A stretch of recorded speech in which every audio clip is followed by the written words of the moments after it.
Because progressives care. If someone says, oh, you're using the wrong language, then, oh, you're an apostate. You're not really one of us. And there's definitely a vein of any rich billionaire white guy in his 50s or 60s is just wrong with whatever he says. I think the Democrats are absolutely guilty of massive identity politics here. I think there's a certain vein or an undercurrent of young men are the problem, billionaires are evil, and all white people are racist. And as long as that vein or the ideology continues to get traction and likes online, then those three cohorts are going to say fuck you to the Democratic Party, and we're going to have J.D. Vance as president.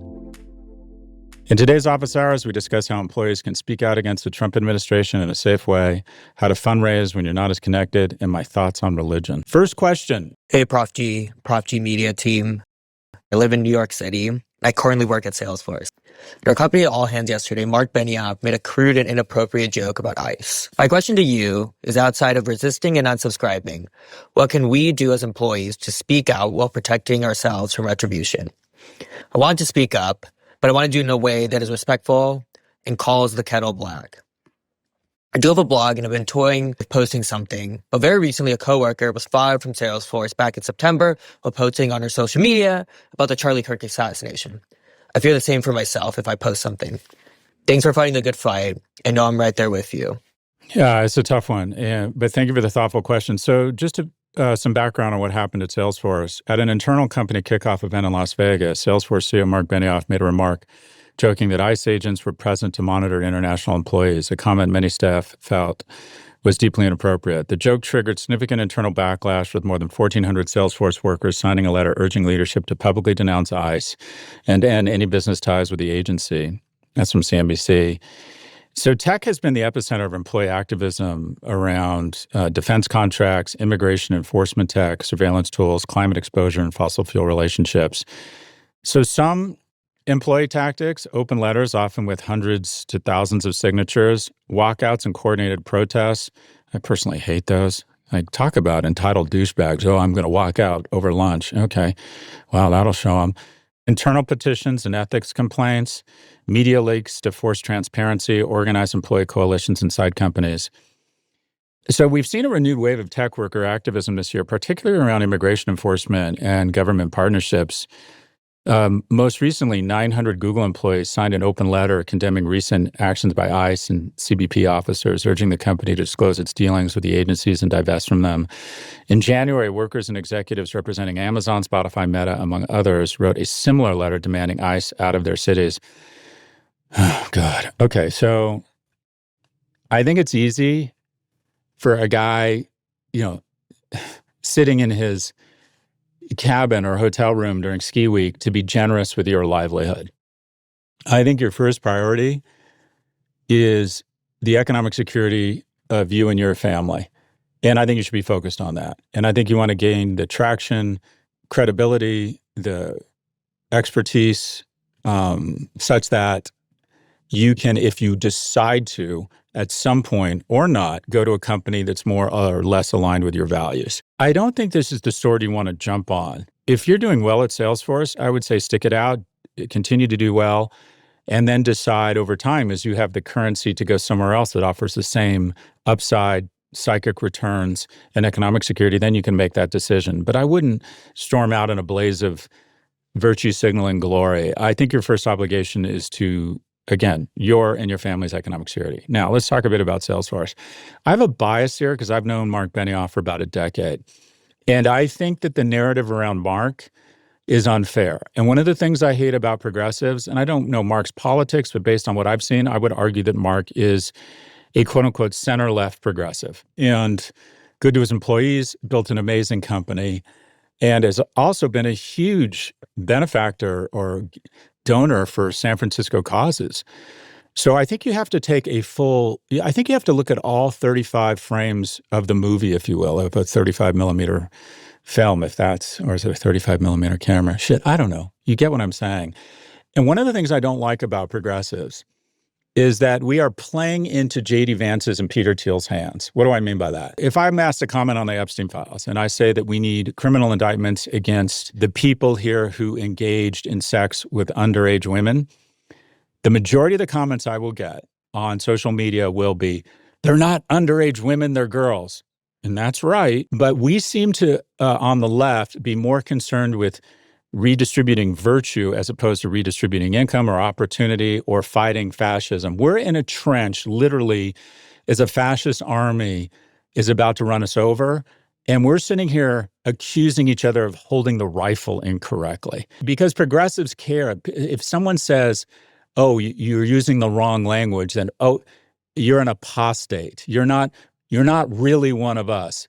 And there's definitely a vein of any rich billionaire white guy in his 50s or 60s is just wrong with whatever he says. I think the Democrats are absolutely guilty of massive identity politics here. I think there's a certain vein or an undercurrent of young men are the problem, billionaires are evil, and all white people are racist. And as long as that vein or the ideology continues to get traction and likes online, then those three cohorts are going to say, fuck you to the Democratic Party, and we're going to have J.D. Vance as president. So a long-winded way of saying, I think Mark Benioff is one of the good guys. And if he fucks up and says something inappropriate, which I do a lot, I don't think that's reason to leave the company. Now, I think you, in a thoughtful, measured way, making it clear to your boss that I am uncomfortable with Salesforce's support or working with the government specifically around issues related to ICE and immigration enforcement, which I think has gone way too far. I think making your thoughts heard in a thoughtful, respectful way to your boss or to whoever you report to, I think that's fine. You have to be careful, though, because being the person who's decided to be the ringleader internally and speak up, everyone will nod and call you a hero, and then someone you don't even know will put your name on a list when they have the next layoff, you're on that list. And that's just the cruel truth of capitalism. Companies don't need to be paying people who are shitposting the CEO or hurting the company. That's the reality of a capitalist society. A place like Salesforce, I think management does listen to its employees, and I think in a respectful, measured way, saying why you're uncomfortable with it. I'd be very careful with social. A lot of people reach out to me and say, I love your social. How can I be more outspoken or provocative? And my advice is don't. Unless you're in the media or it's your job or unless you already have economic security, be very careful what you post on social media because it's one thing, I'm not saying censor yourself. I'm saying be measured and recognize that shit is forever. And when you start cashing other people's checks at a company, if you embarrass the company publicly, that is grounds for dismissal. In sum, be smart, be thoughtful, be respectful. And the key is to be a fucking gangster yourself. Be just so good at what you do that you have the option to go to a place that pays you as well and perhaps has values that better align with yours. Support for the show comes from Pipedrive. Success in sales comes down to timing. You have to be nimble and fast on your feet. But if you're spending time chasing down leads or organizing your contact book, that's going to slow you down. And when sales slow down, the growth of your business slows down too. Luckily, there's Pipedrive to keep the sales flowing.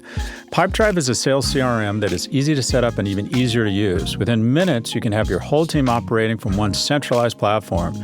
You'll be able to customize your dashboard so you can see every deal in your sales pipeline. And Pipedrive can seamlessly connect to more than 500 apps from their marketplace and slot them right into your company's workflow. It's a super customizable sales CRM that can easily scale with your business. A new year calls for a new CRM. If you're starting a business or working in sales, check them out because over 100,000 companies are already using Pipedrive to grow their business. Right now, if you use our link, pipedrive.com/Prof G, you'll get a 30-day free trial. No credit card or payment needed. Support for the show comes from Built Rewards. No one's going to pat you on the back for paying your rent on time every month, but you can earn rewards on your rent with Built, which is like a pat on the back, but for your wallet.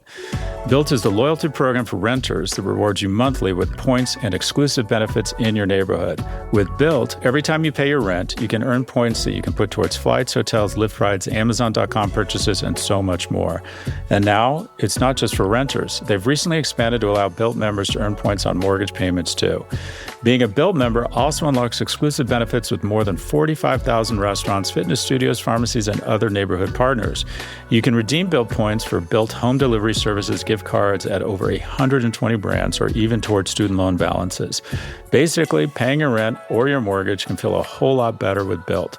Join the loyalty program for renters at joinbuilt.com/Prof G. That's joinbilt.com/Prof G. Make sure to use our URL so they know we sent you. Question number 2 comes from Mustache Gracias on Instagram. They say, how would you approach fundraising if you're not connected to family offices, funds, etc.? Oh, fuck.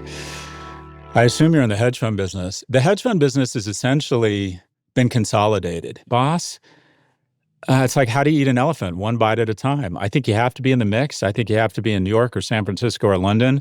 I think you have to be doing lunches and coffees every goddamn day with family offices. What I have found, I've raised a lot of money. What I have found is you don't raise money on the first, second, or third meeting. You raise it on the fifth or sixth, and they start with a little bit of money. I think if you're a good person and you acquit yourself well, even when you lose money, just communicating a lot, slowly but surely you can start to build a book. And then again, a lot of it comes down to performance, right? But even so, I'm seeing a lot of mid-level, $100 million, $500 million, billion, $3 billion funds just can't raise money right now. So what is it? It's a ton of hard work and getting out a spoon and eating shit and doing a ton of meetings. I think that if there's a hack here, it's content marketing. And that is figuring out a viewpoint or figuring out the most articulate, compelling person in your organization and having them put out content, either newsletters or videos or thought pieces, getting appearances on podcasts where you get to explain the markets and give people the sense that this guy or gal understands or can see the matrix. And then maybe they should do a meeting with them. I'm actually working with right now or advising 150 billion AUM fund, and nobody knows about them. And I'm like, that's great, but if you want to get to 500 billion, you're going to have some awareness and retail presence, which means you're going to need to start putting out thought leadership. No easy route here. Market dynamics trump individual performance. A lot of great managers out there just can't raise money right now. So 2, if you have the opportunity to go be a portfolio manager for a bigger fund, I would seriously consider that. 2, if you're committed to raising your own fund, just a shit ton of meetings, day after day, hand-to-hand combat. And then think about what kind of content marketing you can post on platforms, YouTube, podcasts, social, newsletters that raises your awareness across the potential funding base. We'll be right back after a quick break.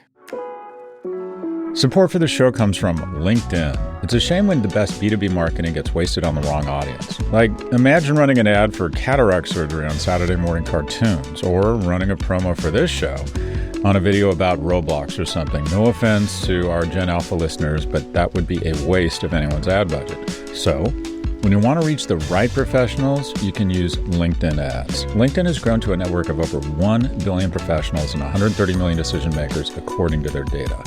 That's where it stands apart from other ad buys. You can target your buyers by job title, industry, company role, seniority, skills, company revenue, all so you can stop wasting budget on the wrong audience. That's why LinkedIn ads boast one of the highest B2B return on ad spend of all online ad networks. Seriously, all of them. Spend $250 on your first campaign on LinkedIn ads and get a free $250 credit for the next one. Just go to linkedin.com/Scott. That's linkedin.com/Scott. Terms and conditions apply. Welcome back. Our final question comes from Pareto Optimal 5000 on LinkedIn. Hey, big dog. Love the show. I never miss an episode of Office Hours. Would love to hear your opinion and thoughts on religion. How did you talk about it with your sons? Do you think the world is better with or without religion? So what have I done with my sons around religion? Almost nothing. I am an atheist, and I think I grew up somewhat judgmental of religion and think of myself as a scientist and a cynic. And is it good to call yourself a cynic? Oh, God, that's awful. I probably am. But, you need optimists, you need pessimists. Optimists get the plane to fly. Pessimists invent seatbelts. You need both. Anyways, but I've always thought religion, to me, just made no fucking sense. I don't have an invisible friend. There's 5,000 gods out there.